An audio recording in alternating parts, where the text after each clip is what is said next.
Just to start this off on kind of a light note. Every time I'm getting ready to do one of these sermons, I accidentally take my pictures. I go into Photoshop and for some reason I almost always take my picture first before switching the video. Just a funny mistake. But hey y'all, so yesterday me and my dad were having me and my dad were talking about some of the stuff down at his fire training center. He's a chief, but he also trains people. And he's used to. He may start doing that again.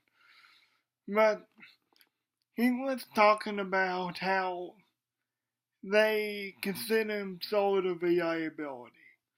I mean, he told me he's an old school guy, and he actually used old school methods, like running into a building right when there's fire. You know what firemen are paid to do, what firemen are supposed to do. But they've come up with a new fad teaching, and a new way of doing stuff. And I'm not gonna say what's right or wrong, but they consider that a little bit unsafe. They think this new teaching method is a little bit safer. And maybe it is, maybe it isn't. I mean, he said that scientists found out about this. He told me that scientists aren't firemen, and I know they're not, but I'm not gonna say whether that's right or wrong.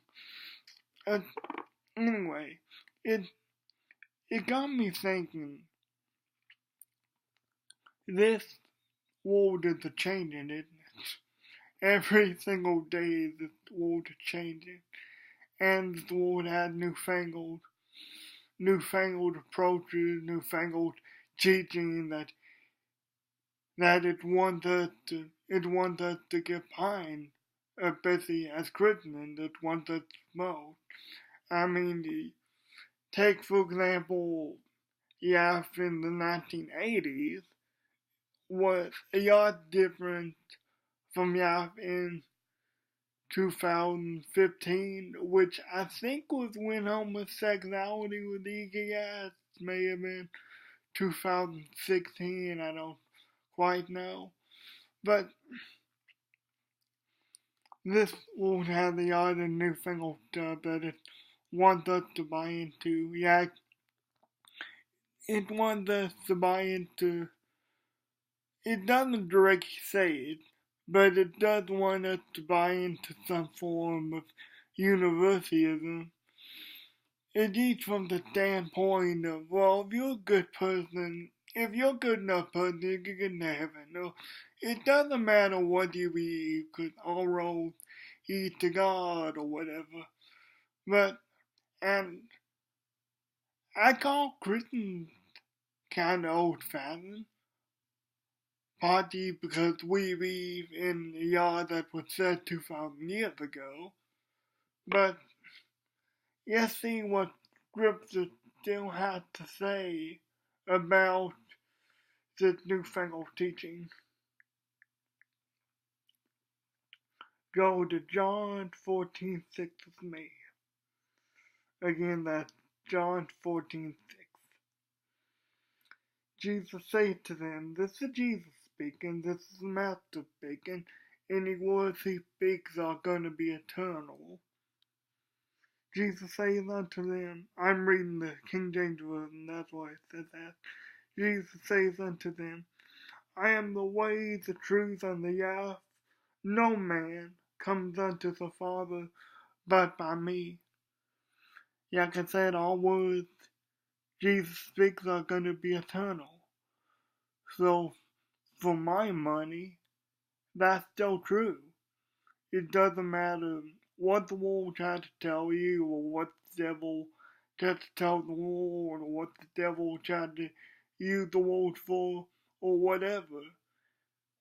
What the master says still ring true. Because, like I say, any words that he speaks are going to be eternal, going to have eternal significance. Again, one other verse I read about the whole homosexuality thing. There's a movement going around, like when I said 2015 or 2016 was when homosexuality was legalized. There's that all stems from the belief that love is love and you can't control who you fall in love with everything. And honestly, I don't quite know where I fall in that debate. Now, I'm not saying homosexuality is right. Don't misunderstand me. But let's look at Leviticus 16:8. Leviticus 16:8. This is actually one of the first recorded stuff about homosexuality. You shall not lay with the man as with the woman, for it is an abomination. Now I want to make something clear. I do believe homosexuality is wrong, but I also believe how we approach that, especially as Christians, should change. And what I mean by that is, there's a lot of Christians going around, there's a lot of picket signs, a lot of protests going around saying, oh, turn to burn, God hates homosexuals, something like that, or some crud like that, some crud I don't believe. But you look at the guilty, it says homosexuality is an abomination. And an abomination, by definition, is an affront to nature. So, what I'm saying is, homosexuality is not like the ultimate sin. I mean, I know we ought to Christians especially be homosexuality is an ultimate sin and can't be a Christian if you're homosexual. And I used to think along those lines too. But now that I've gotten, older and hopefully, more, and hopefully, smarter, wiser on the way to the Lord, I don't be that anymore. If homosexuality is simply an affront to nature, that means it's not. I mean, what nature intended is not what God intended. I mean, God made women with parts and men with parts so they could come together and reproduce. And I'm not saying I fully understand some of the things that are in the gospel that God has set down. But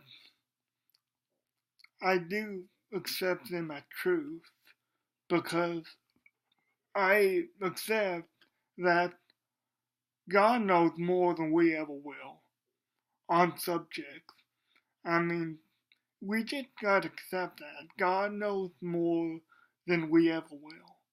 And because we accept that, we've got to accept that He sees a much bigger picture than we do. He sees the larger outcome.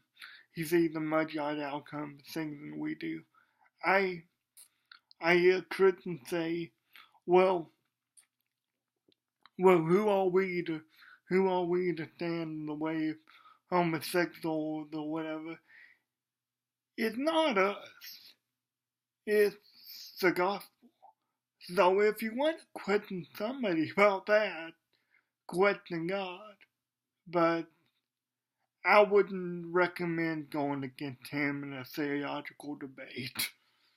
No, I wouldn't recommend going against him in a theological debate because, like I said, he knows more than we ever will. That's, yeah, like I say, the way we approach homosexuals don't need to change. We need to come at it from a position of love and maybe a position of either understanding. I don't know. But all I know is we need to approach every situation and everything and every newfangled idea like Jesus would, with love and with understanding. The people he had a problem with most of the time in scripture were people like us. I mean, not specifically people like us. I mean, like religious people, like Pharisees and people that thought they knew better than they actually did. People that just threw they are in people's faces, did so many grace, did so many mercy. People just threw they are in people's faces. So the question you need to ask yourself is, if Jesus came down right now, would he have a problem with you because the way you're acting towards people sin or certain people? I I don't know. It's a complicated situation for some people. I understand that, but treat every situation with love, as Jesus did. Newfangled ideas. There's some merit to them. There's some merit. I'm not saying that. Anything that's better than what we did before. I mean, I'm behind that. I mean, you look at society through the years. They've constantly evolved new ways to do stuff. But as for this, as for what is set down in the gospel, where Jesus said, I am the way, the truth, the life, no man cometh unto the Father except by me, that is unquestionably unchangeable. I don't I don't care what you say, Roy, that is unquestionably unchangeable, as is anything that God sets down in his gospel to be true. I don't care what the world or what the devil tells you, it is set down. Ladies and gentlemen, I love you. God bless you. I really enjoyed doing this message. I really needed to do a bit, I think. Well, I'll see you next week, guys.